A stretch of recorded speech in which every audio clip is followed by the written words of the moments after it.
இன்றே டவுன்லோட் செய்து உங்கள் ஃபேவரட் ஷோக்களை என்ஜாய் பண்ணுங்க.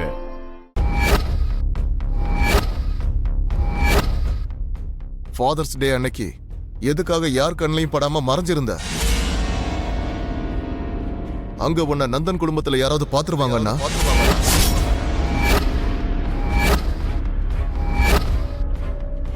இன்னைக்கு ரகசியமா விவேக்க சந்திக்க வேண்டிய அவசியம் உனக்கு ஏன் வந்துச்சு?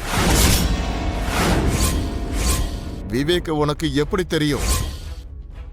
அந்த மித்ராவுக்கும் உனக்கும் என்னதான் சம்பந்தம்?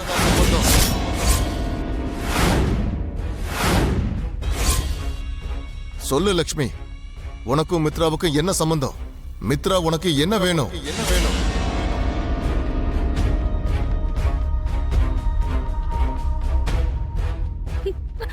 மித்ரா என்னோட புருஷன்.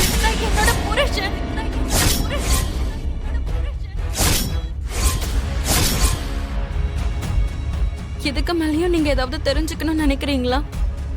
இல்ல இதுவே போதுமா? அப்படின்னா மித்ரா தான் உன்னோட புருஷன்னு இத்தனை நாளா ஏன் எங்களுக்கு சொல்லல?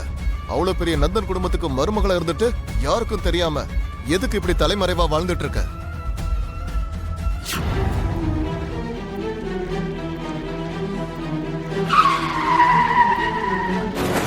இன்னைக்கு நான் என் அம்மாவையும் இழந்து தன்னந்தனியா நிக்கிறேன்.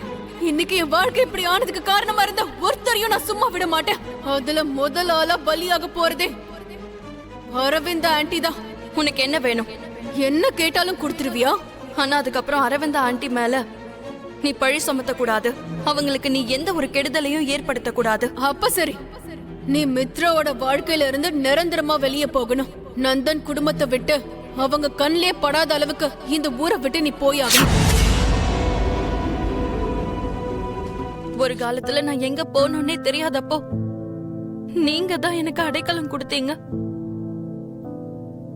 தன்னந்தனியா இருந்த எனக்கு நீங்க 2 பேரும் தான் துணையா இருந்தீங்க. நான் என்ன செஞ்சாலும் அதுக்கான நன்றி கடன் தீராது. உங்க மேல நம்பிக்கை வச்சு என்னோட பழைய வாழ்க்கைய பத்தி நான் உங்ககிட்ட சொல்லிருக்கணும். ஆனா என்ன சுத்தி இருந்த சூழ்நிலைகள், எனக்குள்ள இருந்த பயம், இதெல்லாம் உங்ககிட்ட சொல்ல முடியாம தடுத்துருச்சு. பரவாயில்ல, இருக்கட்டும் லட்சுமி. இப்பவாவது நீ எங்களை நம்புனியே. எங்களை உன்னுடைய சொந்தமா நினைச்சு உன்னுடைய பழைய வாழ்க்கையை சொல்லியிருக்க. இது எங்களுக்கு சந்தோஷமா இருக்கு. ஆனா இப்ப நான் சந்தோஷமா இல்லையே அர்ஜுன். இப்ப என்ன சுத்தி பிரச்சனைகள் இன்னும் அதிகமாயிடுச்சு. அதுக்கான தீர்வை நான் கண்டுபிடிச்சே ஆகணும். என்ன சுத்தி இருக்கிற ஏகப்பட்ட குழப்பங்களை நான் இப்ப சரி செஞ்சாகணும். இதுல எனக்கு உங்களோட ஹெல்ப்பும் வேணும்.